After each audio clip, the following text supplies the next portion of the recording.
नमस्कार दोस्तों, स्वागत है आप सभी का एक और धमाकेदार बुक समरी में। दोस्तों, आप सभी का स्वागत है आपके अपने YouTube channel the book city channel पर। दोस्तों, आज आपके लिए लेकर के आए हैं your best just got better book की बुक समरी। दोस्तों, क्या आप खुद में बदलाव चाहते हैं तो आज का यह वीडियो आपके लिए बहुत ही ज़्यादा महत्वपूर्ण होने वाला है। दोस्तों, यह किताब लॉन्च हुई थी 2012 में, जो कि बेस्ट सेलिंग बुक है, जिससे आप अपने लक्ष्य को निर्धारित कर समय का सही इस्तेमाल कर अपने लक्ष्य की ओर आगे बढ़ सकते हैं। दोस्तों, यह किताब आपको सिखाती है कि जीवन के हर पहलू से रूबरू करवाएगी, आपकी प्रेरणा को खत्म कर रहे हैं, और आपके साथ दोस्तों यह किताब बताएगी, आप ये रास्ते भी बताएगी जिसकी मदद से आप उन इच्छाओं को अगले स्तर पर पहुंचा सकते हैं। दोस्तों, इस किताब के लेखक है जेसन डब्ल्यू ओमेक, एक बेहद चर्चित स्पीकर है, नए उद्योगपतियों, कर्मचारियों एवं सीईओ के गुरु भी हैं। दुनिया भर में 1200 से अधिक उन्होंने कार्यक्रम आयोजित किए हैं, जिसमें वे कार्यस्थल पर समझदारी से काम एवं कैसे अपने प्रदर्शन में निखार ला सकते हैं, इसका ज्ञान साझा किया है। दोस्तों, आज का यह वीडियो आपको क्यों जानना चाहिए, क्यों सुनना चाहिए। दोस्तों, क्या आपने कभी रुककर यह सोचा है कि क्या आप अपने जीवन को सही से व्यतीत कर पा रहे हो, या वह सब कार्य कर पा रहे हो जो आप सोचते हो या करना चाहते हो। तो शायद आपका जवाब होगा नहीं। तो इसी जवाब को आज आपको समझाने वाले हैं, किस तरह से आपको सुनाने वाले हैं। पूरी की पूरी ऑडियो बुक आपको सुननी चाहिए, जिससे कि आप अपने जीवन में सही लक्ष्य निर्धारित कर सको और जीवन में प्रगति कर सको। तो सच्चाई तो यह है कि हर व्यक्ति अपने हर दिन ध्यान की कमी से जूझता है। एक बार यह जरूर सोचें कि आप अपने हर दिन कितना वक्त बर्बाद करते हैं अपने दोस्तों के साथ बातें करने में। हालांकि एक बार ऐसा करने पर आप सोच रहे होंगे कि सही है, परंतु अगर आप हर दिन के लिए थोड़ी थोड़ी बातें करेंगे तो पाएंगे कि आप अपने जीवन के महत्वपूर्ण 1 घंटा खो दिया है। दोस्तों, हम अपनी पूरी क्षमता के साथ काम करने में विफल हैं, लेकिन इससे बाहर निकलने के लिए अर्थात इस पर जीत हासिल करने के लिए हम क्या कर सकते हैं। तो दोस्तों, आज का यह वीडियो इसी पर निर्भर है। दोस्तों, आज के इस बुक समरी में आप जानने वाले हो कि जीवन एक मैराथन दौड़ है, जो लंबी होती है, स्प्रिंट की तरह नहीं जो कुछ देर में खत्म हो जाए। आप जिनके साथ कार्य कर रहे हैं उनका मूल्यांकन करना, जीवन की हर पड़ाव पर खुद को प्रोत्साहित करके रखें, लक्ष्य को स्थापित करें, लक्ष्य को मैसेज करें तथा लक्ष्य को प्राप्त करने के लिए कार्य करने की शुरुआत करें। दोस्तों, जस्ट डू इट, इस कंपनी की टैगलाइन से आप जरूर अवगत होंगे, लेकिन कभी आपने सोचा है कि यह शब्द मात्र एक विज्ञापन के लिए नहीं बल्कि व्यक्ति के लिए जीवन में भी कितने आरी है। जस्ट डू इट कहने को तो बहुत ही मामूली शब्द है, लेकिन यह शब्द उन लोगों के लिए बेहद कीमती सलाह के रूप में कार्य करता है जिन्हें अपने जीवन में किसी लक्ष्य को पाना है। इस स्लोगन को फिर से पढ़े, जस्ट डू इट, लेकिन इसे थोड़ा समय लेकर इसे अलग नजरिए से समझे। यह शब्द आपके लिए क्या मायने रखता है। आप जो भी हासिल करना चाहते हैं जीवन में, उसका आपको ज्ञान होना चाहिए, अर्थात आपको मालूम होना चाहिए कि आपका स्वरूप से क्या लक्ष्य है, क्योंकि यही आपको अपने लक्ष्य की ओर ले जाने के लिए स्मार्ट वर्क करने के लिए प्रोत्साहित करेगा। साधारण सा लक्ष्य निर्धारित करने से आप स्वयं से ईमानदार होते हैं। अपने आप से ईमानदार होने के लिए व्यक्ति को शीश के सामने खड़े होकर राजद से सवाल करने होंगे, जैसे कि अगर मैं अपने किसी चीज़ को बेहतर बनाना चाहेंगे तो वह क्या होगी। जब दिन के अंत में आप अपना सब कार्य खत्म कर घर पर पहुंचेंगे तो शीशे के सामने खुद से एक सवाल फिर से पूछे, आज मैंने क्या किया जिससे मैं अपने लक्ष्य की ओर करीब पहुंच सका। उदाहरण के रूप में कहा जाए तो मान ले आप एक मैराथन में हिस्सा ले रहे हैं, परंतु आपको पहले यह सोचना होगा कि जॉगिंग करते हैं या आपकी अच्छी डाइट हेल्थ है। यह उदाहरण अब हमें अपने सपनों प्राप्त करने का अलग नजरिया प्रदान करता है। मैराथन दौड़ का सपना किसी भी व्यक्ति को शुरू में बहुत कठिन लग सकता है। इसके लिए व्यक्ति को अपना लक्ष्य को थोड़े थोड़े हिस्सों में बांट देना चाहिए। इससे लक्ष्य प्राप्त करने में कुछ आसानी हो जाएगी। मैराथन दौड़ के लक्ष्य को प्राप्त करने के लिए व्यक्ति सबसे पहले 5 या 10 किलोमीटर लंबी जॉगिंग करे, अर्थात अपने शरीर को मैराथन के काबिल बनाए। जब छोटे छोटे लक्ष्य को प्राप्त करने लग जाए तो बड़े लक्ष्य यानी कि मैराथन को हासिल करना आसान होगा। यह बात ध्यान देने योग्य है कि आप एक बार में एक ही लक्ष्य पर केंद्रित रहे। हालांकि यह बेहद अच्छी बात है कि आप अपने लक्ष्य को प्राप्त करने के लिए काफ़ी उत्साहित है, परंतु इस चक्कर में अपनी सीमाओं को पार न करें। अगर आप अपनी क्षमता से बाहर जाकर ज़्यादा करते हैं तो आपका हौसला जल्द पस्त हो सकता है। आप खुद को कमज़ोर बना लेंगे। यह सब आते मात्र लक्ष्य प्राप्ति के लिए नहीं बल्कि अनेक व्यवस्था में काम आती है। दोस्तों, कैसे समय का सही इस्तेमाल कर सकते हैं। कार्य करने में अच्छी गति रखें, समय के महत्व को समझें। व्यक्ति हर दिन कुछ कार्य करने के लिए टू डू लिस्ट तैयार करते हैं, परंतु हर दिन वे कुछ न कुछ कार्य को स्थगित कर देते हैं और खुद से वादा करते हैं कि जब हमारे पास अधिक समय होगा तब हम वह कार्य करेंगे। लेकिन यह सब व्यक्ति को उनके लक्ष्य से दूर कर देता है। हालांकि आप इसे मुकाबला कर बच सकते हैं। अगर आप अपने लक्ष्य की और सही गति से बचे तो कैसे पाएंगे जीवन में यह गति? इसका जवाब है हर व्यक्ति को जीवन में लक्ष्य प्राप्त करने के लिए धीरज रखना होगा। अर्थात व्यक्ति लक्ष्य प्राप्त करने के लिए इतना तेज नहीं होना चाहिए कि रात आते आते आपके अंदर उस कार्य को करने का मनोबल टूट जाए। नहीं, आपकी रफ्तार धीमी होनी चाहिए। यह भी आपको लक्ष्य हासिल करने से रोकती है। आपको अपना मनचाहा लक्ष्य हासिल करने के लिए वह मार्ग अपनाना होगा जो आपको लक्ष्य हासिल करने में खुशी दे। जैसे ही आप अपनी खुशी के मार्ग को खोज लेंगे, आपको उसी पर टिके रहना है। एक लेखक को अपनी गति बनाए रखना सीखना होगा। एक दौड़ लगाने वाले को धावक जो दौड़ में तेज शुरुआत करता है, मात्र 6 मिनट में एक मोल पूरा करता है। लेकिन जब वह दौड़ की शुरुआत करता है तो वह अपना लक्ष्य 8 मिनट सोचता है। तेज गति के कारण उसकी गति धीमी हो जाती है, इसलिए 5 मील के बाद उसे दीवार पर मारना होता है। लेकिन गति धीमी होने के कारण उससे मनचाहा नतीजा नहीं मिल पाता। अगर वह अपनी गति धीमी नहीं करता तो नतीजा कुछ अलग ही होता। गति बनाए रखने से आपका दिन बेहद खूबसूरती से बीतेगा, लेकिन समय को बेहतरीन तरीके से इस्तेमाल करने के अलग ही भी उपाय हैं। वह समय का महत्व समझे, इसी पर विचार करें।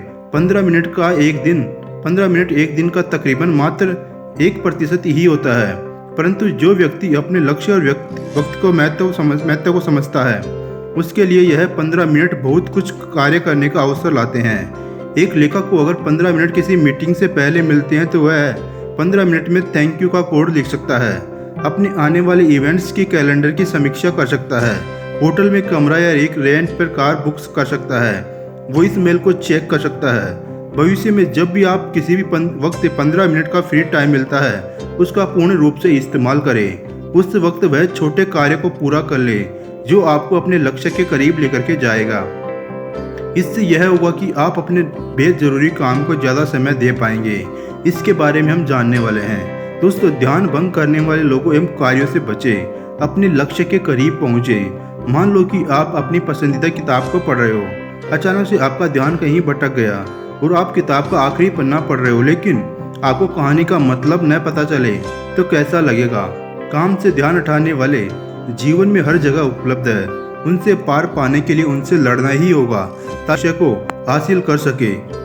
दोस्तों, ध्यान भंग करने वाले तत्व हमें अपने लक्ष्य से भटकाते हैं, जिस कारण हम अपना ध्यान आज के समय पर नहीं दे पाते।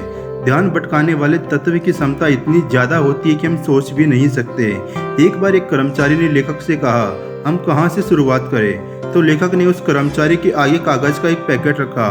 उस पर लेखक ने उस कर्मचारी को वह चीज़ लिखने को कहा जिसके बारे में वह सोच रही है। फिर कागज़ को अलग से रखने के बाद दूसरे कागज़ पर यह दूसरी चीज़ लिखने को कहा जिसके बारे में वह सोच रही है। ऐसे ही उन्होंने जारी रखने को कहा।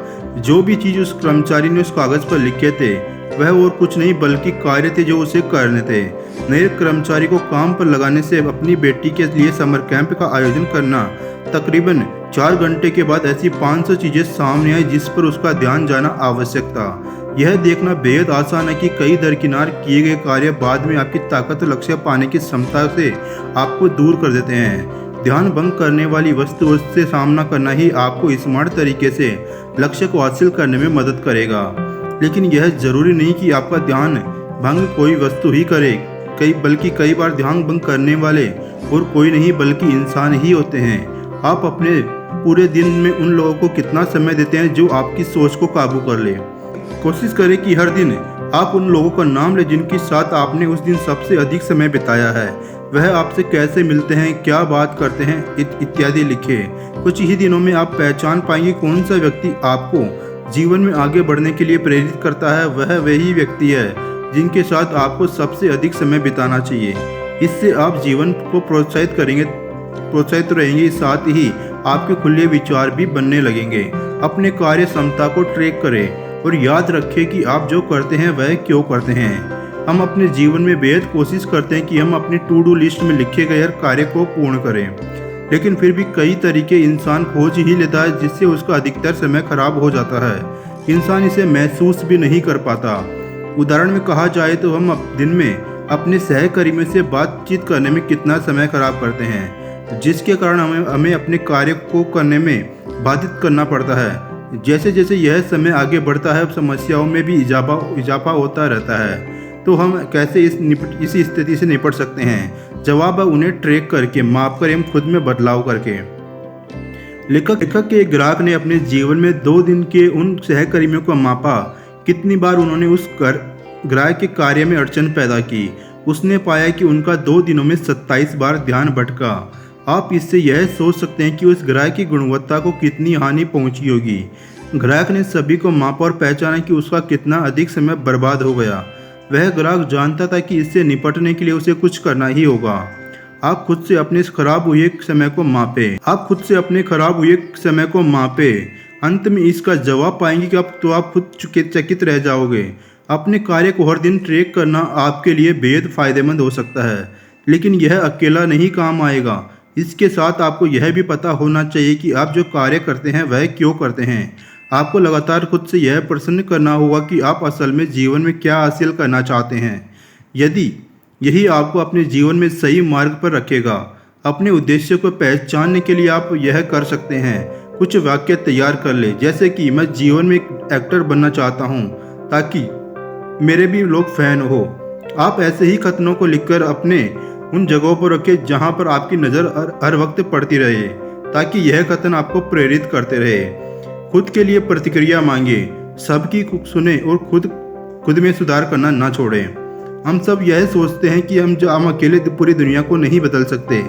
शुक्र है हमारे समाज में हर व्यक्ति अलग है, जिनकी हर स्थिति को देखने का नज़रिया भिन्न है। आप अपने लक्ष्य को आगे बढ़ाने के लिए हर व्यक्ति की दृष्टिकोण से कुछ सीख सकते हैं। आपको केवल सभी से बात करनी चाहिए ताकि आपका उनका नज़रिया समझ सके। लेकिन सबसे पहले आपको यह याद करना होगा कि आखिरी बार आपकी आलोचना कब हुई थी। क्या वो आलोचना आपके बॉस ने की थी या आपके जीवन साथी ने या किसी और ने? आखिर उन्होंने आपको क्या कहा था?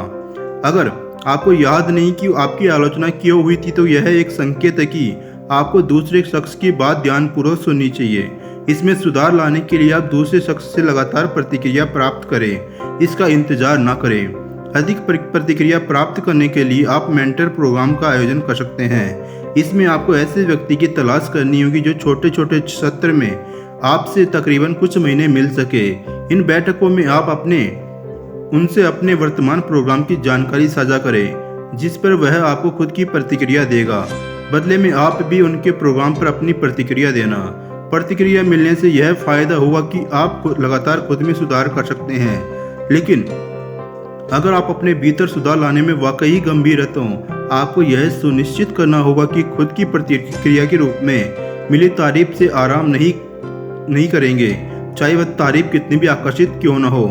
जब कोई व्यक्ति एक कार्य को काफ़ी लंबे समय से करता आ रहा हो तो उसे लगता है कि उसे उस कार्य को बेस्ट तरीके से ख़त्म करने का तरीका पता है। इसकी वजह से वह व्यक्ति उस कार्य में खुद को सहज कर लेता है। लेकिन अगर व्यक्ति का लक्ष्य जीवन में अधिक पाने का है तो उसे कार्य में खुद को सहज नहीं होने देना चाहिए। इसलिए व्यक्ति को कार्य शुरुआत करने वाले दिमाग जैसा सोचना होगा। उदाहरण के तौर पर लेखक का मेंटर ले, जिनका नाम है जिम पोल का।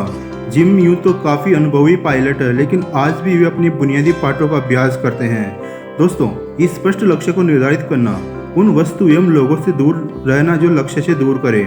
समय को महत्व देने से आप लक्ष्य को हासिल करने के लिए स्मार्ट वर्क कर पाएंगे। आप अपनी इच्छा हमेशा पूर्ण कर पाएंगे। अगर आप अपने आसपास सिर्फ उन्हीं लोगों को पाते हैं जो आपको प्रेरित करें। दोस्तों, अपने इंतजार वाले समय का लाभ उठाएं। अगर आपको अपने दिन में कुछ खाली समय मिले तो इसका इस्तेमाल करने के लिए अपने सहकर्मियों या उन लोगों को धन्यवाद कार्ड लिखिए जिन्होंने आपके जीवन में किसी भी पल में मदद की हो। यह आपकी गुणवत्ता को बनाए रखेगा, बल्कि साथ में आपको वर्तमान एवं उन चीज़ों पर ध्यान केंद्रित करने में भी मदद करेगा जो आपके लिए आभारी है। एक कप कॉफ़ी की तुलना में यह आपके अंदर एक बेहतर ऊर्जा बूस्ट करेगा। इसलिए सुनिश्चित करें कि हमेशा आपके साथ कुछ पोस्ट कार्ड और स्टैम्प हो। बस तो दोस्तों यह थी बुक समरी, आज की बुक समरी। उम्मीद करता हूँ बुक समरी आपको बहुत अच्छी लगी होगी।